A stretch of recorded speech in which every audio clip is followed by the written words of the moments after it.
दोस्तों, आज हम होलिका दहन की कथा आपके समक्ष पेश करेंगे। वैसे तो हिंदू धर्म के अलावा और धर्म के लोग भी होलिका दहन के बारे में जानते हैं, मगर हम अपनी नई युवा पीढ़ी को होलिका दहन के बारे में वास्तविक परिचय करा रहे हैं। तो दोस्तों, होलिका दहन फागुन मास की पूर्णिमा तिथि को किया जाता है।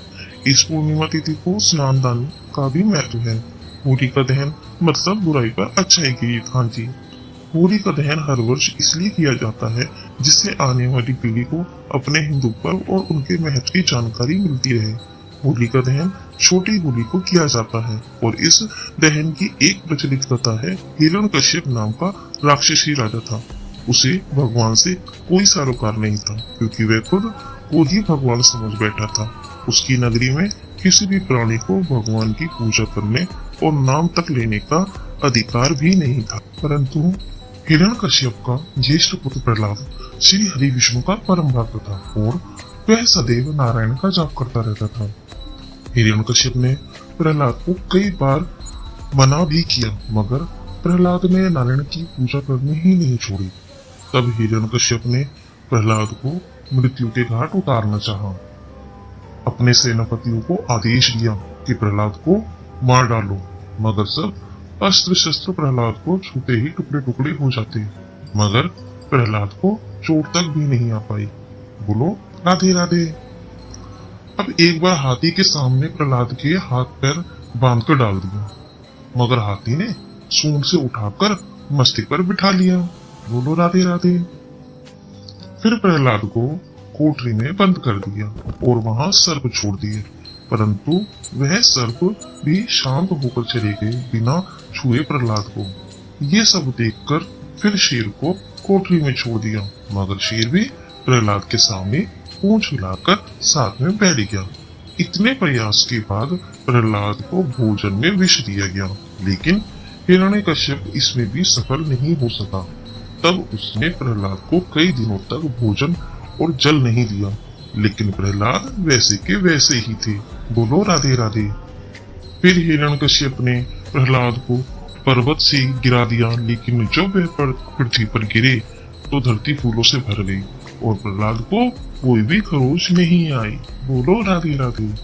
दोस्तों, इतना प्रयास करने के बाद भी हिरण्यकश्यप प्रहलाद का बाल भी बांका नहीं कर पाए। बस प्रहलाद अपनी नारायण भक्ति में लीन वापस महल लौट आए। अब हिरण्यकश्यप ने फिर प्रहलाद को पत्थर बांधकर समुद्र में फेंक दिया और वे सकुशल वापस लौट आए। बोलो राधे राधे।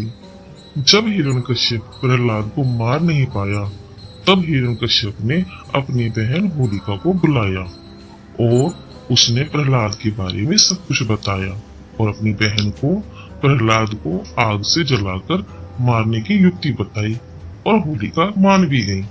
अब बात करते हैं कि होलिका के वरदान की। तो होलिका ने भगवान ब्रह्मा की कठिन तपस्या करके एक विशिष्ट प्रकार का वरदान प्राप्त किया। ब्रह्मा जी ने होलिका को ये वरदान दिया था कि कोई भी अग्नि होलिका को जला नहीं पाएगी, मगर यह तभी संभव है जब वह अपनी रक्षा या दूसरों की रक्षा करोगी या जन कल्याण हेतु, अन्यथा इस वरदान का कोई प्रभाव नहीं होगा।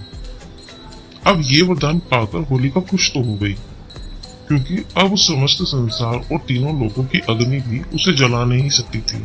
मगर दोस्तों, अपने अहंकार में होलिका यह भूल गई कि वरदान जन कल्याण हेतु प्रभावी था। खैर, अब हिरण्यकश्यप ने आग का प्रबंध कराया और होलिका प्रहलाद को अपने गोद में लेकर बैठ जाती है। प्रहलाद हाथ जोड़कर नारायण का जाप करते रहते हैं। इधर अग्नि जोर से भड़क रही थी, लपटें उठ रही थी बड़ी बड़ी। तभी अचानक होलिका चीखने लगी, बदहवास होकर उठकर भागने को दौड़ी, किंतु अग्नि ने होलिका को चारों तरफ से घेर लिया और वहीं भस्म हो गई। प्रहलाद फिर से सकुशल आग की लपटों से निकलकर बस दोस्तों, तब से आज तक इस दिन को होलिका दहन का नाम दे दिया।